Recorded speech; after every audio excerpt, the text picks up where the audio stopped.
ဆရာရဲ့တွေ့ကြုံရတော့ဒီ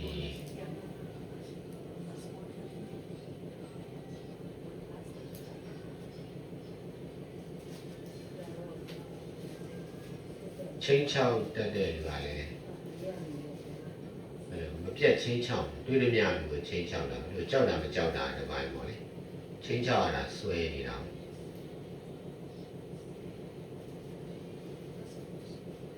သူကမကောင်းပြောတဲ့လူပေါ့အသိပြောတာမျိုးပေါ့အဲ့ဒါလေတွေ့တဲ့လူကိုအဲ့လိုမကောင်းပြောတာပဲတွေ့တဲ့လူမှန်တယ်များနဲ့ပတ်သက်ပြီးတော့မှတခြားလူမကောင်းကြောင်းပြောတာပေါ့ဒါဟောဟစ်ဆဲဆိုတဲ့အလုပ်ကိုလုပ်တဲ့လူတွေကလည်းအဲ့လိုလုပ်ရတာကိုဆွဲနေတာ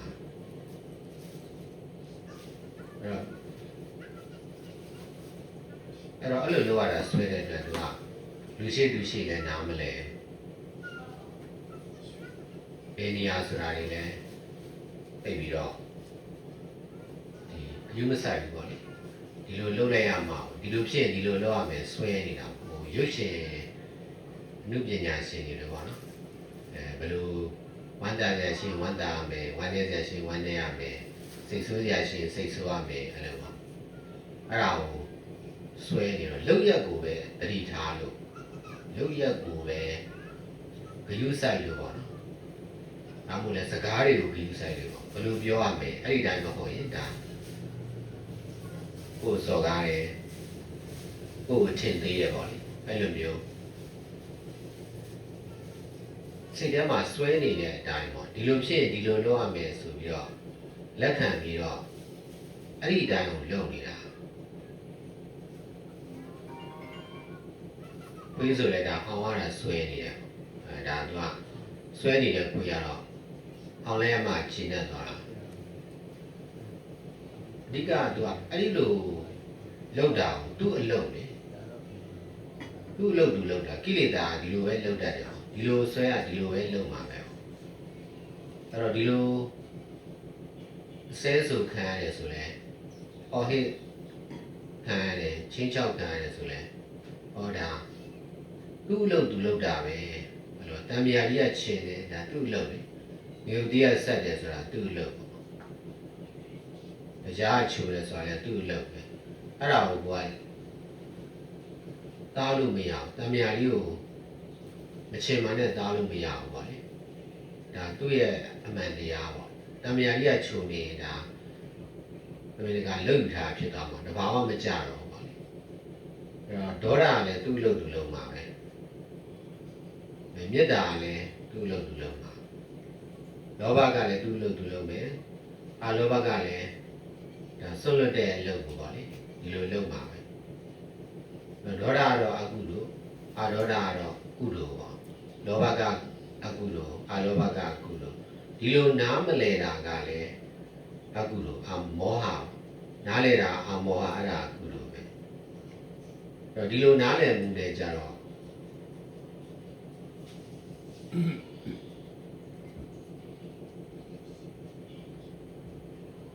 သူ့လုပ်သူလုပ်နေတာပဲဆိုတဲ့နားလည်မှုနဲ့လက်ခံပြီးတာပေါ့လေ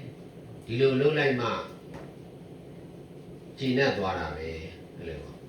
ဆလိဆွဲလေဆလိတောက်လိုက်ရမှကျဉ်တ်သွားတာစိတ်ကရက်ဆွဲရက်တောက်လိုက်ရမှကျဉ်တ်သွားတယ်အဲ့တော့အဲ့ဒါကပြဿနာရှင်းတာပဲဆဲတယ်ဆိုတာသူ့ရဲ့ပြဿနာဖြေရှင်းတဲ့နည်းပဲအဲ့ဒီလိုရှင်းတတ်တဲ့လူတွေတွေ့ရင်တော့ကိုကဒီလိုနားလည်ပေးလိုက်ပြီးသွားပြီသူအဲ့ဒါပြဿနာမဟုတ်နားမလည်တော့ဒါပြဿနာရှာတယ်အဲ့လိုပါလေဒီကနေ့ကျတော့ဒါ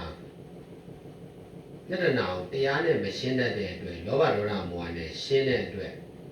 အဲ့လိုရှင်းတဲ့လူတွေကဟိုလူမုန်းခံရတာပါလေအခုလိုဖြစ်တာပြီးတော့ကိုလုပ်တဲ့အတိုင်းကိုပြန်ကိုခံရတာဟုတ်လားနောက်တစ်ခုကကျတော့ဟောကိုလည်းဒီလိုလုပ်ခဲ့လို့ကိုပြန်ခံရတယ်ပေါ့ဒါလည်းအမှန်တရားပဲလေဒေါသကသူ့လုပ်သူလုပ်တယ်ဆိုတာလည်းအမှန်တရားပဲအဲ့ဒါကိုလည်းနားလေ လက်ခံကျင့်သုံးနိုင်အောင်ကြိုးစားရတယ်ပေါ့လေအဲ့ဒီလိုနှလုံးသွင်းမှများရင်ဒေါသဆိုတာဒီလိုပဲအဲ့တော့ဒေါသနဲ့ပေါင်းတာမကောင်းဘူးကိုကတော့ဒီလိုမလုပ်ဘူးဒီလိုလုပ်တာမကောင်းဘူးဆိုတာကိုလက်တွေ့သင်ပေးနေတာပဲဒီလိုကမပြေနိုင်တော့မှနောက်လူတွေဒီလိုမဖြစ်အောင်သင်ပေးတယ်ဆိုတဲ့သဘောမျိုးနဲ့ပဲဒါဆရာတော်ကအသုံးချတယ်လေ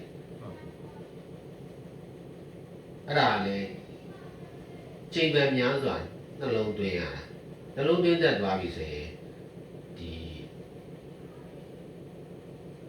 ဆဲဆိုတယ်ရန်လုတ်တယ်ပေါ့လေဒီဟာတွေက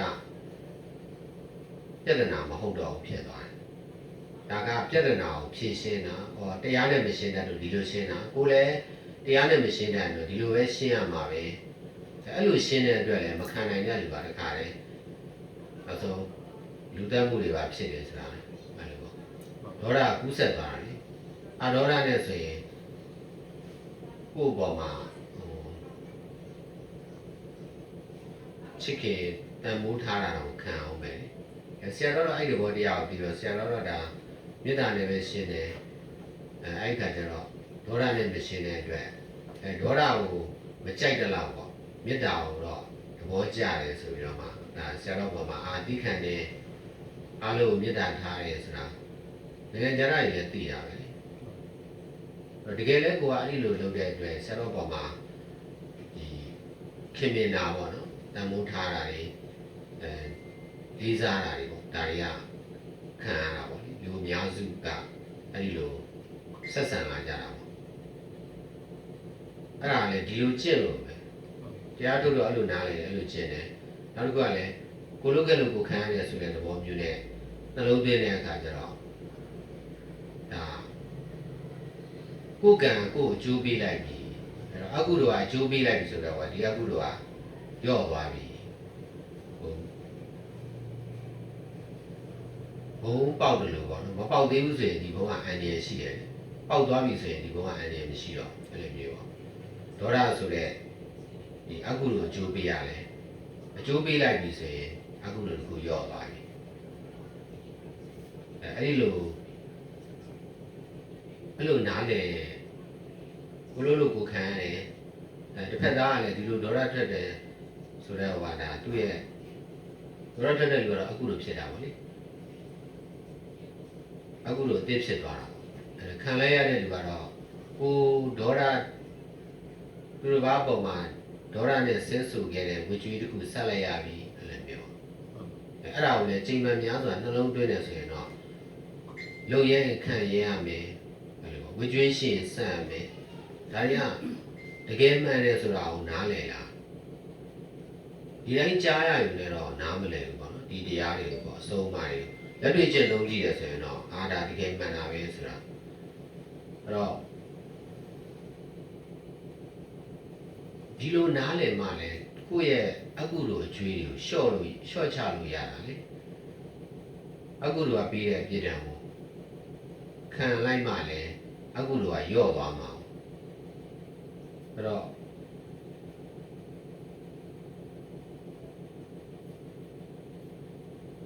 တော့ဒီလိုမျိုးပြစ်ဒဏ်ခံရမယ်ဆိုတာမသိဘူးပေါ့နော်ကိုလုပ်ခဲ့တဲ့အကုသိုလ်ကကိုဘယ်တော့အကျိုးပေးမလဲဆိုတာမသိဘူးပေါ့မသိပေမဲ့ဒါအကျိုးပေးတဲ့အချိန်မှာဘာမှရေရာတွေချိန်နေပဲပေါ့နော်ဒါငင်းဆန်မနေပဲပေါ့လေအကျိုးပေးတဲ့အချိန်မှာစဲရင်လည်းခံလိုက်ဒါဒီလိုပဲမတတ်တာတော်ရည်တယ်ပေါ့လေမနှိမ့်ဆက်တာတော်ရည်တော့နှိမ့်ဆက်ရင်လည်းခံလိုက်မတတ်တာတော်ရည်တော့ဒီလိုဒါလက်တွေကိုကျင့်သွားတယ်ဘုရားသင်ကြားပေးတဲ့အတိအမှန်ပြုတယ်ပေါ့နော်ဖြည့်ရှင်းတဲ့နည်းတွေပဲအဲ့ဒါတွေကိုကျင့်တယ်တရားကျင့်တာပဲလက်တွေကျင့်ကြည့်ရင်တော့တကယ်ကိုကျင့်တတ်စရာကောင်းတယ်အဲ့ဒါတကယ်ကိုအကုသိုလ်တွေကအဲ့ဒီအကုသိုလ်ကကိုယ့်ရဲ့ကုသိုလ်ကိုတားနေတယ်ကိုယ့်ရဲ့လောဘဒေါသမောဟတွေကဒါတရားထုတ်ရင်လည်းတရားမရအောင်ပေါ့နော်ဒါပရိုက်တာလုပ်ရင်လည်းမအောင်မြင်အောင်ပေါ့အောင်မြင်လည်းရည်ရှိမခံအောင်ပေါ့အဲ့လိုမျိုးတားဆီးနေတာဆိုတော့အဲ့ဒီလို ကိုယ့်ရဲ့ရန်သူအစ်စ်ကအဲ့ဒီကိုယ့်ရဲ့အခုလိုကံနေလုတ်ခဲ့တဲ့ဥစ္စာတွေကအကျိုးပေးတော့မယ်တတ်ခဲ့တဲ့ကံတွေကပြန်ပြီးအသက်ခံမှုအကျိုးပေးတော့မယ်ဆဲခဲ့တဲ့ကံတွေကကိုယ်ပြန်ပြီးအစဲခံမှုအကျိုးပေးတော့မယ်ဒါတွေကတကယ်ကိုရန်သူတွေပဲပေါ့နော်အဲ့ရန်သူတွေကအကျိုးပေးစရာရှိတာပေးလိုက်ခြင်းအဖြစ်ရန်သူတွေနည်းသွားတယ်အခုလူတွေယော့သွားတယ်ရန်သူနည်းသွားပြီဆိုတော့အတွင်းကနေနောက်ဆက်တဲ့လူတားဆီးတာနည်းသွားပြီဆိုရင်လုံရင်ဖြစ်သွားတာပဲဆရာတော်အဲ့လိုတရားမျိုးနဲ့အများကြီးလုပ်တယ်တခြားလူကတော့ဒီလိုနားမလည်ဒီလိုမကျင့်တာဆိုသူတို့လုံရင်မဖြစ်ဘူးမနေ့တော့ခန္ဓာ၅ပါးယုံနာတဲ့ပါရဲ့တူတူပဲကျင့်ကြံနေတယ်ပြောရင်လည်းဘုန်းကြီးချင်းတူတယ်လူချင်းတူတယ်ဘာလို့ဆရာတော်ကလုံးလို့ဖြစ်တာလဲဆိုတော့ဆရာတော်တော့ဒီလိုအခုတော့နားလည်ပြီးတော့တုံးတက်တဲ့အတွက်လုံရင်ဖြစ်တယ်တခြားလူကြတော့ဒီလိုဝေကျွေးတွေမဆက်ထားတဲ့အတွက်ဒီကုလိုကောင်းမှုဆွမ်းအားတွေကိုလည်းကိုကျိုးအတွက်ပဲပေါ့စားကျင်တာလေးစားဖို့နေခြင်းလိုလေးနေခြင်းဖို့အဲ့လိုပေါ့တွားကျင်တဲ့နေရာလေးတွားဖို့အဲ့လိုပေါ့တွေ့ကျင်တဲ့လူတွေ့ရဖို့အဲ့လိုမျိုးသုံးတာမျိုးကြတော့ဒါကိုယ့်ရဲ့ကုလိုတွေညော့သွားတယ်အဲ့ဒီလိုကိုလှုပ်ချင်တာလှုပ်စားကျင်တာစားပြောကျင်တာပြောသိကျင်တာသိလို့ရတာကလည်းကုလိုရဲ့အကျိုးပဲကုလိုကုန်တယ်နေရာညမှာဆိုရင်နေရာကပတ်စံပဲပေါ့နော်ပတ်စံကိုအမြဲတမ်းသုံးမှဖြစ်တယ်လို့အလကားမရနိုင်ဘူးတရားတော်ဘောရလေဒါကုလိုဘယ်မှာအချောင်ရတယ်ဆိုတော့မရှိဘူးကုလိုကောင်းမှုတွေကြောင့်ဒီလိုအကျိုးပေးနေတာပဲပေါ့လေလုပ်လို့ရကုလိုရှင်းပြလို့ရတယ်လေကုလိုရဲ့အကျိုးပေးနားလေတာလည်းကုလိုရဲ့အကျိုးပေးပဲအဲ့ဒီသဘောတရားကိုပဲဒါနားလေအောင်ကြိုးစားနေဒါအဆင်ပြေတာပေါ့နော်ဒီတရားနဲ့ရှင်းလိုက်ရင်တော့ဒါဒီကိစ္စဒီကြတော့ရှင်းလို့ရတယ်